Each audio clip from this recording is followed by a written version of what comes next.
as well is a thank you to all of you for being an inspiration to our fellow advisors. And as one of them, I sincerely say congratulations.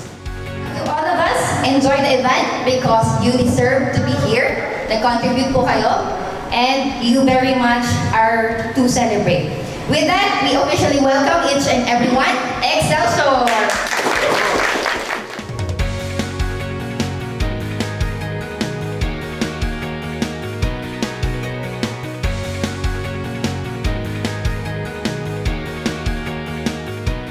Thank you so much sa collaboration na ito, Team BG at sa ating pong mga kasama rin sa Manila, Team BC.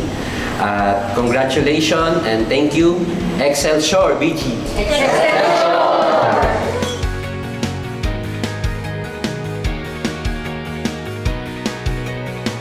Let's stand together and let's manifest and commit to ourselves as we toast. Let us say, I love my career.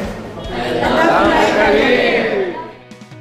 For privilege, that is obviously a factor naman in success. Those who are privileged can have success faster than the rest. And effort, and that's the backbone of success. Distinction, we have to admit that some are really more talented. And then the fourth one, luck. For others, they call it divine intervention. And for those who do not believe in luck, they call it as mindset. Those two tiny, bite-sized, repetitive rejections that will sustain us in our success. The growth of everybody will really come from everyone's contribution, everyone's clearing, everyone's congruence together. So a toast to everybody here, to all the units, to BG, to the Cortesano Associates, to BMLP, and to AIA Philippines.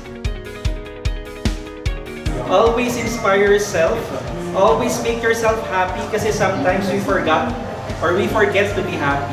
That's why we're not able to share our happiness to other people. Keep the momentum going and make yourself happy every day. Alright? So congratulations everyone. Congratulations for being here, for being one of the representative ng inyong team or ng sarili ninyong mismo. And congratulations, you deserve talaga na nandito, na we are together kumakain, kakain pa. Isipin natin yung ating mga target and let's go, let's move on. So again, congratulations, let's stand. Go ahead.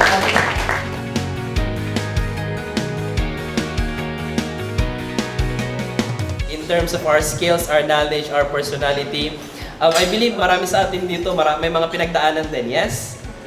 Alam ko na ilan sa atin medyo nagkaroon ng challenges, not only in personal life but in professional life. And yet, we have grown in terms of resilience. We have grown in terms of kindness to ourselves. We have grown in terms of loving ourselves. We have grown in terms of understanding other people. And we have grown towards Excelsior. And yet, here we are celebrating this wonderful event. So thank you so much. Palakpakan natin ang bawat isa. Lahat ng contribution nyo, whether in terms of ANP, FYP, engagement and everything, maraming salamat. Because your contribution made who we are right now. To each and every one of us, to the next second half of this year, to our dear District Manager, Ma'am Blaze Pagadian, and to the entire BG Financial Professionals. Excelsior! Excelsior!